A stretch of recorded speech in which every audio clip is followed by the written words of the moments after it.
Sup, gangsters? It's not the introduction you expect when you see me, is it? No. I like to channel my inner Dr. Dre, even though I look like a fucking geography teacher. No. I feel cool, though, and that's what matters. Like, I feel cool. It's going with age, though. Like, I'm just comparing myself to the way I used to be, and I used to be the guy who'd get excited if someone was bringing drugs to a party. Yeah, I'd dance around the living room going, we gonna get high, we gonna get high. Get that excited for it. The last time I achieved that level of excitement was when I purchased a high-end stainless steel cheese grater. Because it doubled up as a zester. So I was running around Tesco going, we're gonna get limes, we're gonna get limes. Not really comparable, is it? No.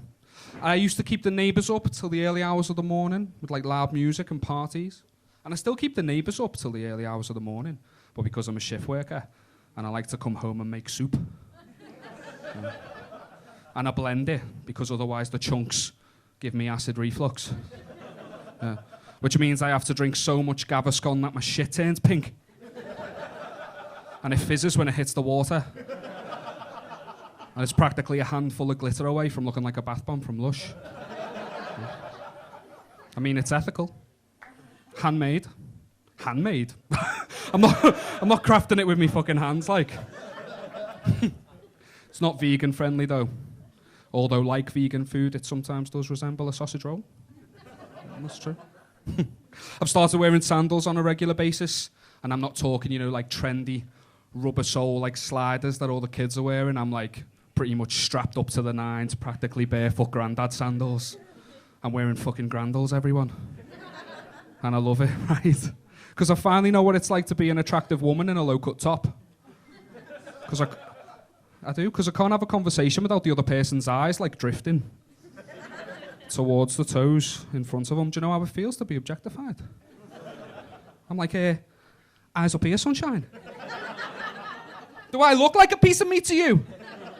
If you don't take those eyes off these toes in the next 5 seconds, I'm going to have to start charging you. And do you know what, darling? I don't think you could afford my rate. I mean, admittedly, if I didn't want the attention, probably shouldn't have painted the toenails.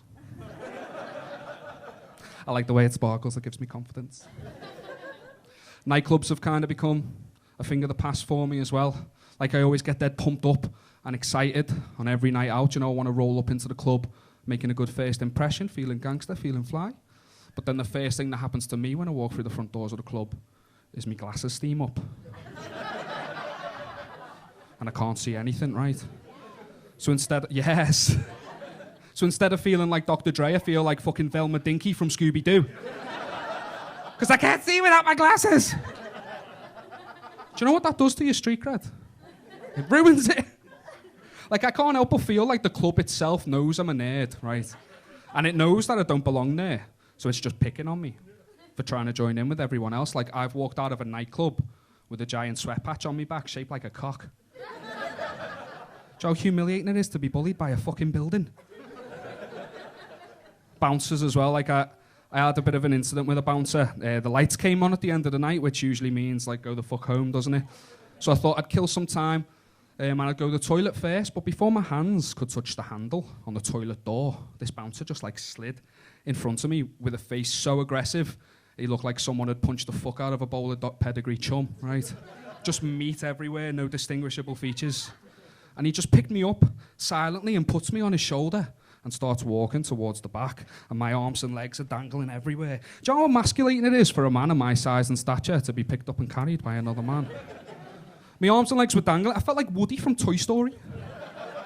So there wasn't any snake in my boot, just piss, because I was fucking terrified. Right. So he takes me through the double doors, drops me to the floor, and my survival instinct kicks in, and I get on my knees and I open my mouth. And I prepare for the worst, right? But instead, he just picks me up, pulls back, and bitch slaps me right across the face. Yeah, well, no. I don't think so, honey, no. What was even more unexpected was the fact that I just looked at him like a little timid lamb and I bitch slapped him right back. But with too much bitch and not enough slap. And he threw me down the nearest available staircase. But I like to think I came out on top in that situation because he could have gotten a blowjob. Right? He could have, but instead he spent the night mopping up a pissy staircase, so who won? I did. I was kind of looking forward to the blowjob, though. They're too loud as well, nightclubs. You can't have a conversation. The only chance you got to pull in a nightclub is to seduce via the art of dance, right? And on a list of the many things I can't do seductively, moving in general is number one on that list, as you've just seen.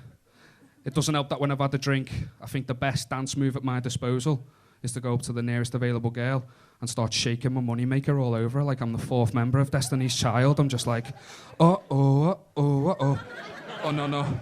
Oh, no, I don't think you're ready for this jelly. I don't think you're ready for this jelly. Judging from the horrified face, you weren't ready for that jelly, were you, mate? No. And judging from the black eye I woke up with the next day, neither was her boyfriend. Another one of the dance moves I seem to pull out the hat when I've had a drink is to just gyrate all over the place like some sort of exotic belly dancer that's let themselves go, right? So it's like all belly and no dance.